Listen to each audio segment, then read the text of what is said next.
Hello everyone, સ્વાગત છે તમારું insight of current GK channel ઉપર. મિત્રો, આજે હું આપના માટે લાવ્યો છું 20 થી 25 ઓગસ્ટ 2025ના પરીક્ષાની દ્રષ્ટિએ ખૂબ અગત્યના એવા કરંટ અફેર્સના પ્રશ્નો. મિત્રો, આપને જણાવી દઉં કે જો આપ કોઈ પણ સ્પર્ધાત્મક પરીક્ષાની તૈયારી કરી રહ્યા છો તો આપના માટે આ વિડીયો ખૂબ ઉપયોગી સાબિત થશે. જેથી વિડીયોના અંત સુધી બન્યા રહેજો. પ્રથમ પ્રશ્ન છે, મિસ યુનિવર્સ 2025નું ટાઇટલ કોણે જીત્યું છે?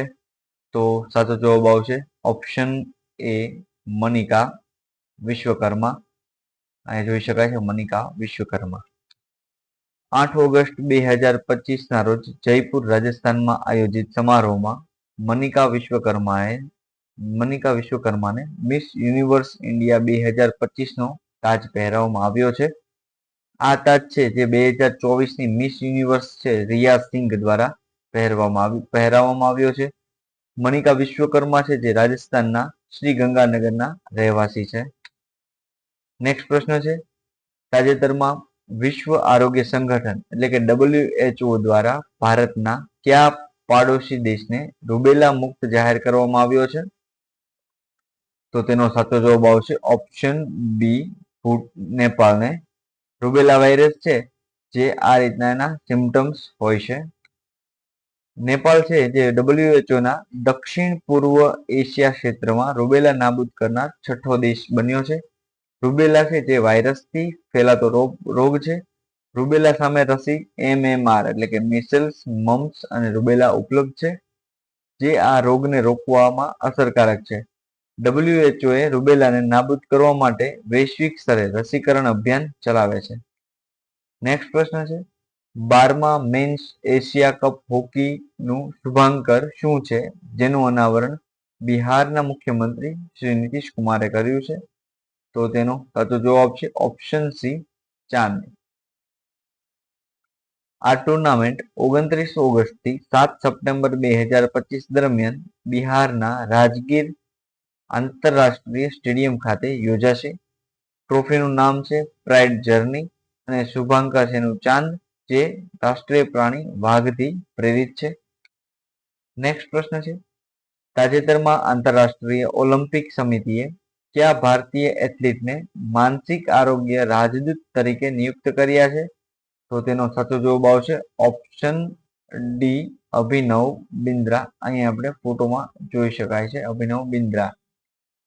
તાજેતરમાં કયા રાજ્ય સરકારે પ્રવાસી શ્રમિકોની સહાય માટે શ્રમશ્રી યોજના શરૂ કરી છે? તો તેનો સાચો જવાબ છે ઓપ્શન બી પશ્ચિમ બંગાળ રાજ્ય દ્વારા. પશ્ચિમ બંગાળ સરકારે પ્રવાસી શ્રમિકોની સહાય માટે શ્રમશ્રી યોજના શરૂ કરી છે.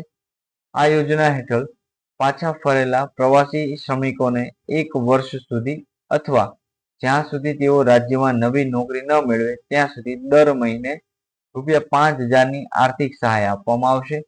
યોજનાનું નામ છે શ્રમશ્રી યોજના. નેક્સ્ટ પ્રશ્ન છે, તાજેતરમાં લોકસભાની કાર્યવાહીમાં કઈ ભાષાઓનો સમાવેશ કરવામાં આવ્યો છે? તો તેનો સાચો જવાબ આવશે ઓપ્શન ડી કાશ્મીરી, કોંકણી અને સંથાલી. વધુ માહિતી મેળવે તો અગાઉ લોકસભામાં 18 ભાષાઓનો ઉપયોગ થતો હતો. હવે 3 નવી ભાષાઓ ઉમેરવામાં આવી છે, કાશ્મીરી, કોંકણી અને સંથાલી. અંગ્રેજી સહિત કુલ 22 ભાષાઓ હવે લોકસભાની કાર્યવાહીમાં સામેલ છે.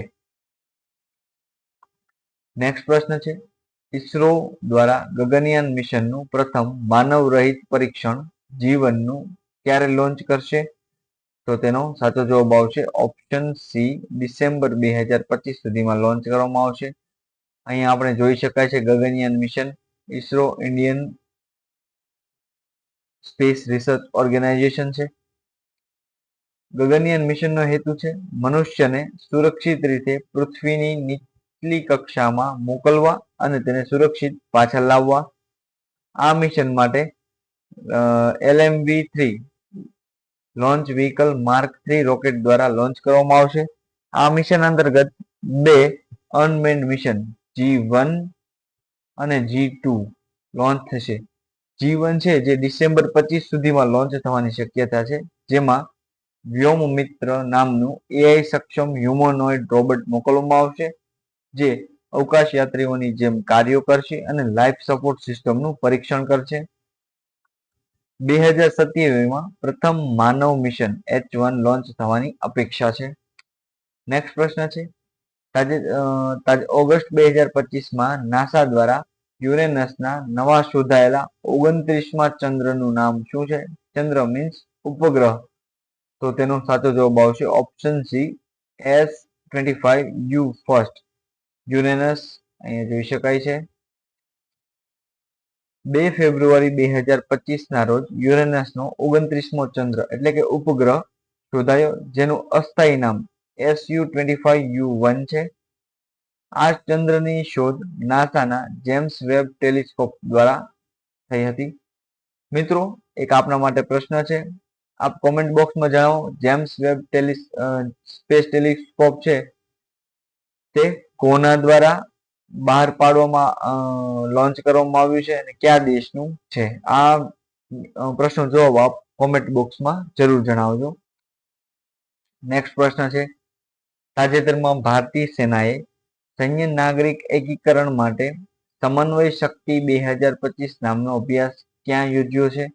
તો તેનો સાચો જવાબ આવશે ઓપ્શન એ, તિનસુકિયા, આસામ ખાતે યોજવામાં આવ્યો છે.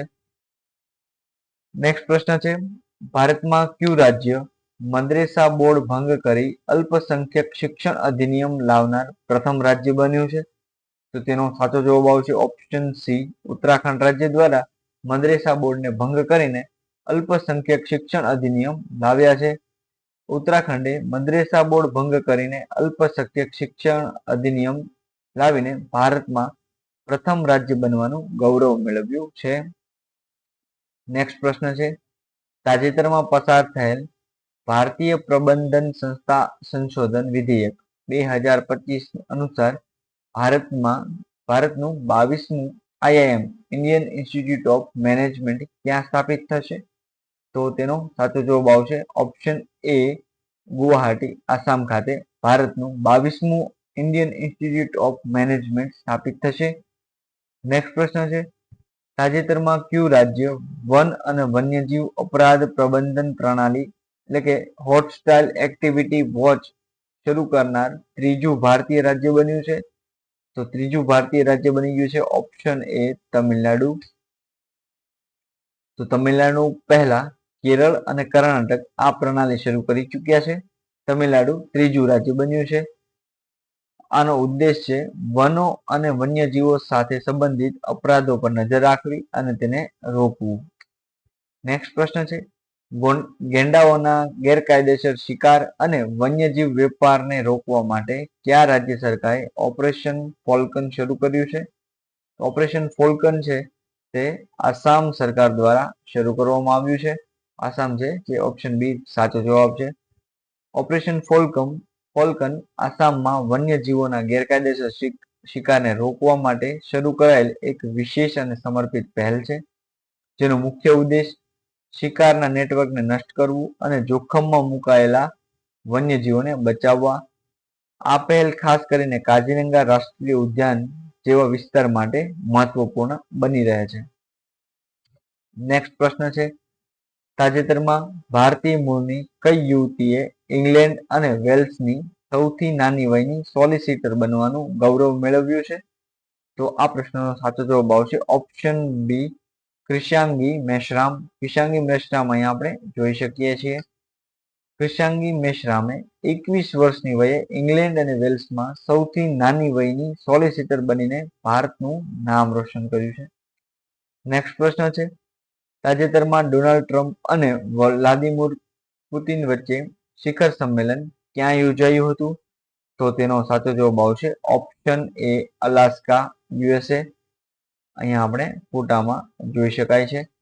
નેક્સ્ટ પ્રશ્ન છે, વિશ્વ મચ્છર દિવસ 2025 ક્યારે ઉજવવામાં આવ્યો છે? તો તેનો સાચો જવાબ આવશે ઓપ્શન એ, 20 ઓગસ્ટ. તેની થીમ છે વધુ સમતાપૂર્ણ વિશ્વ માટે મેલેરિયા સામેની લડાઈને તેજ કરવી. અને આ જ થીમને ઇંગ્લિશમાં પણ યાદ રાખજો, accelerating the fight against malaria for more equitable world. Next પ્રશ્ન છે, ભારતમાં પ્રથમ વખત રેલવે ટ્રેકની વચ્ચે સોલાર પેનલથી વીજળી ઉત્પાદન ક્યાં શરૂ થયું છે? તો તેનો સાચો જવાબ આવશે option D, Banaras rail engine factory Varanasi ખાતે. તાજેતરમાં કયા આંતરરાષ્ટ્રીય હવાઈ મથકે વિશ્વનું પ્રથમ એઆઈ સંચાલિત ઇમિગ્રેશન કોરિડોર લોન્ચ થયું છે? તો તેનો સાચો જવાબ આવશે ઓપ્શન ડી, દુબઈ આંતરરાષ્ટ્રીય હવાઈ મથક. નેક્સ્ટ પ્રશ્ન છે, દર વર્ષે 20 ઓગસ્ટે ઉજવાતો સદભાવના દિવસ કયા પૂર્વ વડાપ્રધાનની જન્મ જયંતિ નિમિત્તે ઉજવવામાં આવે છે? તો તેનો સાચો જવાબ આવશે ઓપ્શન બી, રાજીવ ગાંધી. સદભાવના દિવસ રાજીવ ગાંધીની જન્મ જયંતિ નિમિત્તે ઉજવવામાં આવે છે. 2025માં તેની 81મી જન્મ જયંતિ ઉજવાઈ. રાજીવ ગાંધી 1984 થી 1989 સુધી ભારતના વડાપ્રધાન તરીકે સેવા આપી છે. નેક્સ્ટ પ્રશ્ન છે, તાજેતરમાં કયા શહેરે વૈશ્વિક રોકાણ આકર્ષવા માટે one free zone passport launch કર્યો છે? તો આ પાસપોર્ટ લોન્ચ કરનાર છે દુબઈ દ્વારા લોન્ચ કરવામાં આવ્યો છે. દુબઈએ one free zone passport launch કર્યો છે. ફ્રી ઝોન એક વિશેષ વિસ્તાર જ્યાં વિદેશી રોકાણકારોને 100% માલિકી અને કરમાંથી મુક્તિ જેવી સુવિધાઓ મળે છે. તેનો ઉદ્દેશ છે વિદેશી રોકાણને આકર્ષીને વેપાર અને અર્થતંત્રને પ્રોત્સાહન આપવું. નેક્સ્ટ પ્રશ્ન છે, ઓગસ્ટ 2025માં ઉપરાષ્ટ્રપતિ ચૂંટણી માટે વિપક્ષી ગઠબંધન ઇન્ડિયા બ્લોકે કોને ઉમેદવાર તરીકે જાહેર કર્યા છે? તો ઇન્ડિયા બ્લોકે જસ્ટિસ બી સુદર્શન રેડ્ડીને ઉપરાષ્ટ્રપતિના ઉમેદવાર તરીકે જાહેર કર્યા છે. અહીંયા અગત્યની માહિતી મેળવે તો કે ઉપરાષ્ટ્રપતિની ચૂંટણી અપ્રત્યક્ષ રીતે થાય છે.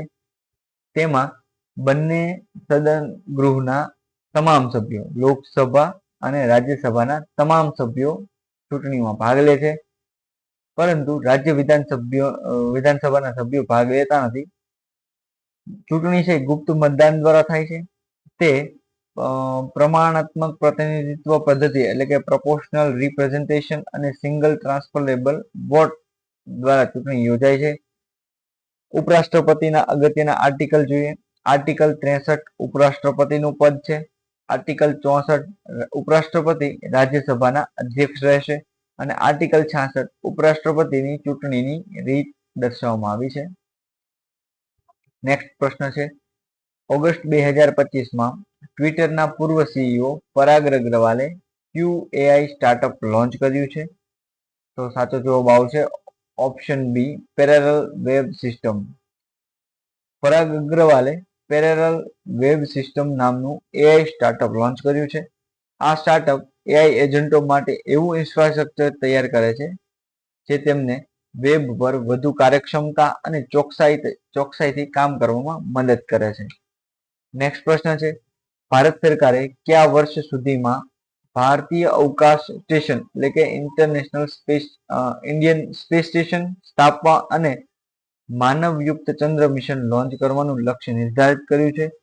તો તેનો સાચો જવાબ આવશે ઓપ્શન એ, 2035માં ભારત પોતાનું સ્પેસ સ્ટેશન લોન્ચ કરશે અને 2040 સુધીમાં ચંદ્ર મિશન લોન્ચ કરવામાં આવશે.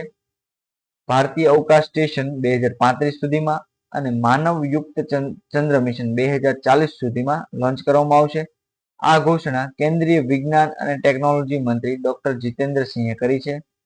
મિત્રો, આપણે જણાવી દઉં કે જો આપે કેન્દ્રીય મંત્રીમંડળ વિશે જાણવા માંગતા હોય તો આપણા પ્લેલિસ્ટ ઉપરથી કેન્દ્રીય મંત્રીમંડળનો એક વિડીયો છે તેને જોઈ શકો છો અને તેની લિંક હું આપને ડિસ્ક્રિપ્શનમાં પણ મૂકી દઉં છું. નેક્સ્ટ પ્રશ્ન છે, તાજેતરમાં કેન્દ્ર સરકારે ભારતીય વાયુસેના માટે કરેલા કેટલા LCA mark 1A fighter plane ખરીદવા માટે 62,000 કરોડના પ્રોજેક્ટને મંજૂરી આપી છે? તો તેનો સાચો જવાબ આવશે ઓપ્શન સી, 97. વડાપ્રધાન નરેન્દ્ર મોદીના નેતૃત્વ હેઠળની સુરક્ષા અંગેની કેબિનેટ સમિતિએ ભારતીય વાયુસેનાની ક્ષમતાઓને વધારવા માટે હિન્દુસ્તાન એરોનોટિક્સ લિમિટેડ પાસેથી 97 હળવા લડાયક વિમાન લાઇટ કોમ્બેક્ટ એરક્રાફ્ટ MK-1AS ખરીદવા માટે 62,000 કરોડના સોદાને મંજૂરી આપી છે. નેક્સ્ટ પ્રશ્ન છે, વિશ્વ માનવતાવાદી દિવસ 2025 ક્યારે ઉજવવામાં આવ્યો? તો તેનો સાચો જવાબ આવશે 19 ઓગસ્ટના રોજ ઉજવવામાં આવે છે. તેની થીમ છે વૈશ્વિક એકજૂટતા મજબૂત કરવી અને સ્થાનિક સમુદાયોને સશક્ત બનાવવું. નેક્સ્ટ પ્રશ્ન છે, ઓગસ્ટ 25માં ભારતીય સેનાએ ઓપરેશન સદભાવના હેઠળ કયા સ્થળે આરોગ્ય અને કલ્યાણ કેન્દ્રનું ઉદ્ઘાટન કર્યું છે? તો તેનો સાચો જવાબ આવશે ઓપ્શન ડી, તવાંગ, અરુણાચલ પ્રદેશ ખાતે. નેક્સ્ટ પ્રશ્ન છે, gun down murder of an Olympic champion નામના પુસ્તકના લેખક કોણ છે? તો તેનો સાચો જવાબ આવશે option B, Sandeep Mishra. Next પ્રશ્ન છે, તાજેતરમાં ભાવિના પટેલે ક્યાં યોજાયેલી ITF પેરા ટેબલ ટેનિસ વિશ્વની નંબર 1 મહિલા બનીને સુવર્ણ અને રજત એટલે કે ગોલ્ડ અને સિલ્વર મેડલ જીત્યા છે? તો તેનો સાચો જવાબ આવશે ઓપ્શન સી, સ્પોકેન, USA એટલે કે અમેરિકા ખાતે યોજાણી હતી. વિશ્વ યુવા તીરંદાજી ચેમ્પિયનશિપ 2025 નું આયોજન ક્યાં થયું? તો તેનો સાચો જવાબ આવશે ઓપ્શન બી, વિનિપેગ, કેનેડા ખાતે થયેલું છે.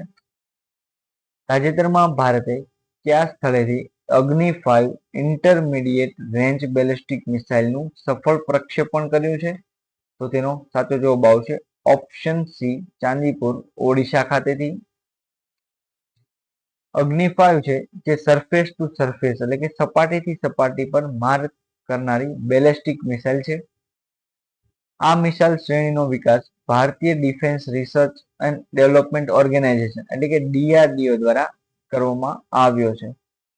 નેક્સ્ટ પ્રશ્ન છે, આંતરરાષ્ટ્રીય આતંકવાદ પીડિત દિવસ 2025 ક્યારે ઉજવવામાં આવ્યો? તો તેનો સાચો જવાબ આવશે ઓપ્શન ડી, 21 ઓગસ્ટના રોજ. નેક્સ્ટ પ્રશ્ન છે, તાજેતરમાં પોતાની કોર્પોરેટ વેબસાઇટને સુરક્ષિત bank.in ડોમેન પર સ્થળાંતરિત કરનાર ભારતની પ્રથમ સાર્વજનિક ક્ષેત્રની બેંક કઈ બની છે? તો તેનો સાચો જવાબ આવશે option A, Punjab national bank. Punjab national બેંકની સ્થાપના 19 મે 1894 થઈ હતી. તેનું મુખ્ય મથક નવી દિલ્હી ખાતે છે અને તેના સ્થાપકની વાત કરીએ તો દયાળસિંહ મજીઠિયા અને લાલા હરકિશન લાલ છે. નેક્સ્ટ પ્રશ્ન છે, તાજેતરમાં UIDAI એટલે યુનિક દ્વારા આધાર આધારિત ગ્રાહક સત્યાપન માટે કઈ ખાનગી ઉપગ્રહ આધારિત ઇન્ટરનેટ સેવા પ્રદાતા સાથે સમજૂતી કરી છે? તો તેનો સાચો જવાબ આવશે ઓપ્શન ડી, સ્ટારલિંક સાથે. ઈ ગવર્નન્સ પર 28મું રાષ્ટ્રીય સંમેલન 2025 કયા શહેરમાં યોજાશે? તો તેનો સાચો જવાબ આવશે ઓપ્શન ડી, વિશાખાપટ્ટનમ ખાતે યોજાશે. વિશાખાપટ્ટનમ છે જે આંધ્રપ્રદેશમાં આવેલું છે અને આ સંમેલન 28મું સંમેલન યોજશે ઈ ગવર્નન્સ પર. એનો વિષય છે વિકસિત ભારત, સિવિલ સેવા અને ડિજિટલ પરિવર્તન. નેક્સ્ટ પ્રશ્ન છે, ઓનલાઈન ગેમિંગ વિધેયક 2025 હેઠળ કયા પ્રકારની રમતો પર પ્રતિબંધ મૂકવામાં આવ્યો છે? તો તેનો સાચો જવાબ આવશે ઓપ્શન બી, સટ્ટેબાજી અથવા ઓનલાઈન મની ગેમ્સ. આ વિધેયક કેન્દ્રીય ઇલેક્ટ્રોનિક્સ અને સૂચના ટેકનોલોજી મંત્રી શ્રી અશ્વિની વૈષ્ણવ દ્વારા લોકસભામાં રજૂ કરવામાં આવ્યું છે. નેક્સ્ટ પ્રશ્ન છે, મેલબોર્ન ભારતીય ફિલ્મ ફેસ્ટિવલ 2025માં શ્રેષ્ઠ ફિલ્મનો પુરસ્કાર કઈ ફિલ્મ જીત્યો છે? તો તેનો સાચો જવાબ આવશે ઓપ્શન એ, હોમ બાઉન્ડ ફિલ્મે જીતેલો છે. ફિલ્મ હોમ બાઉન્ડના નિર્દેશક છે નીરજ ઘાઈવાન છે. આ ફેસ્ટિવલ 16મો છે જે 14 થી 24 ઓગસ્ટ 25 દરમિયાન ઓસ્ટ્રેલિયા ખાતે યોજાણો છે. આ મહોત્સવને ભારતની બહાર ભારતીય સિનેમાના સૌથી મોટા ઉજવણી તરીકે ઓળખવામાં આવે છે. તો મિત્રો આ હતા કરંટ અફેર્સના ખૂબ અગત્યના એવા પ્રશ્નો. મિત્રો જો આપને આ વિડીયો ગમ્યો હોય તો આપણા વિડીયોને લાઈક કરજો, આપણા આ વિડીયોને શેર કરજો અને આપણી ચેનલ ઇનસાઇટ ઓફ કરંટ જીકેને સબસ્ક્રાઇબ કરીને વધુમાં વધુ વિદ્યાર્થીઓ સુધી પહોંચવામાં મદદ કરજો. આપને જણાવી દઉં કે આ વિડીયોની પીડીએફ આપ અમારી Telegram channel insight of current GK પરથી પણ મેળવી શકો છો અને આપણું વોટ્સએપ ગ્રુપ છે જેની લિંક મેં ડિસ્ક્રિપ્શનમાં મૂકેલી છે તેના પરથી પણ આપ મેળવી શકો છો. તો મળીએ આવતા સેશનમાં. ત્યાં સુધી ઓલ ધ બેસ્ટ.